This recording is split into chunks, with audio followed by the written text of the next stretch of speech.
تو قاضی نے کہا لا حول ولا لا حول ولا، آپ اس بات پہ یقین نہیں رہتے کہ آپ مسلمان نہیں ہیں؟ آپ مسلمان ہیں؟ اس نے کہا جی الحمدللہ میں مسلمان ہوں۔ اس نے کہا کہ اگر آپ مسلمان ہیں تو آپ اللہ کی ذات پر یقین نہیں رکھتے کہ اللہ کی ذات قادر ہے، وہ جسے چاہے زندہ کو مردہ کر دے اور مردے کو زندہ کر دے؟ اس نے کہا یہ تو ہے، میں مانتا ہوں اللہ پاک کی ذات جو ہے وہ قادر ہے، وہ مردہ کو زندہ کر سکتی ہے۔ تو اس نے کہا کہ آپ نے ایسا سوچا کیوں؟ تو اس بندے نے سوچا کہ یہ قاضی کس طرف چل پڑا، یہ کہیں ایسا نہ ہو کہ مجھے اسلام سے، دین سے ہی خارج نہ کر دے۔ تو اس نے کہا نہیں جی میں تو یقین رکھتا ہوں۔ تو قاضی نے کہا تو پھر آپ اور کیا چاہتے ہیں؟ اس نے کہا کہ میں ایمان کی سلامتی چاہتا ہوں، میں کوئی مقدمہ دائر نہیں کرنا چاہتا، لہٰذا میں واپس لیتا ہوں۔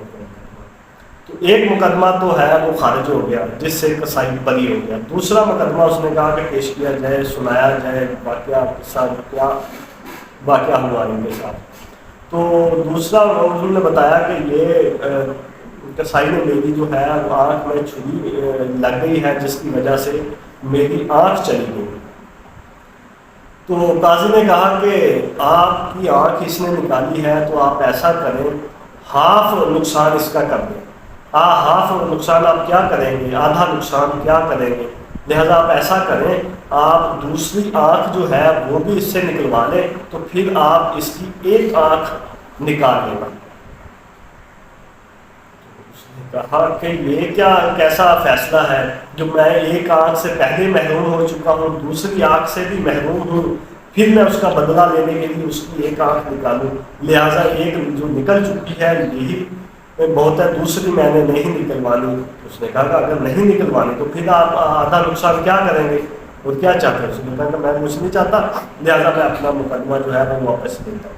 دو مقدمے سے وہ قاضی جو ہے وہ بری ہو گیا۔ تیسرا مقدمہ اس کو نے کہا کہ سنایا جائے۔ تیسرا مقدمہ جو ہے وہ پیش کیا گیا۔ اس نے کہا کہ یہ مینار سے، اس نے مسجد کے مینار سے چھلانگ لگائی، میرا والد نیچے سے گزر رہا تھا، اس کے اوپر یہ قصائی گرا تو میرے والد کی پسلیاں ٹوٹ گئیں جس کی وجہ سے میرے والد کی ڈیتھ ہو گئی۔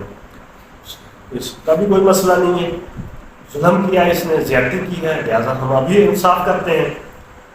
تو اب آپ ایسا کریں، اس بزرگ کے بیٹے کو کہا کہ آپ اس مینار پر چڑھ کر چھلانگ لگائیں، جیسے آپ کے والد گزر رہے تھے یہ قصائی نیچے سے گزرے گا، آپ اس کے اوپر گر جانا نشانہ لگا کر، تو اس کی پسلیاں ٹوٹ جائیں گی، اس کی بھی ڈیتھ ہو جائے گی۔ قتل کا بدلہ قتل، میں ابھی انصاف، فوری موقع پر انصاف کروں گا۔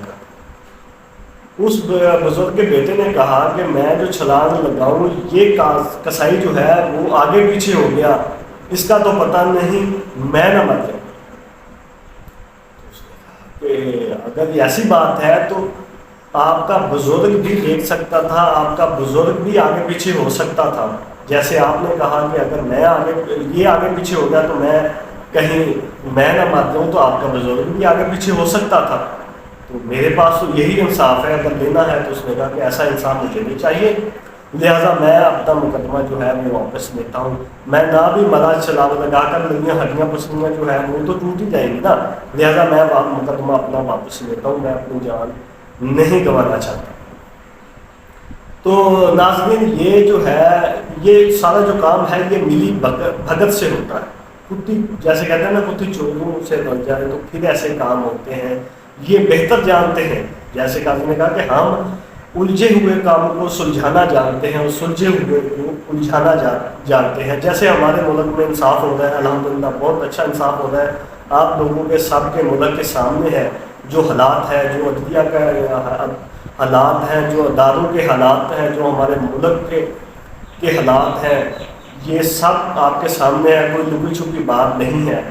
تو الحمدللہ ہم ایسے اسلامی جمہوریت میں رہتے ہیں، ملک میں رہتے ہیں، ہمارا جو انصاف ہے پوری دنیا میں مشہور ہے، الحمدللہ کہہ سکتے ہیں، آپ کو پتہ ہے، آپ جانتے ہیں۔ تو یہ آپ کی مرضی ہے، آپ کا ذہن ہے، آپ نے سمجھنا ہے اس بات کو، آپ کس طرف لے کے جاتے ہیں، آپ بہتر جانتے ہیں۔ تو آپ اس بات کو بہتر جانتے ہیں، بہتر طریقے سے سمجھتے ہیں، کس طرف لگانی ہے، کہاں لگانی ہے، یہ بات یہ آپ کا قول و فعل ہے، آپ کا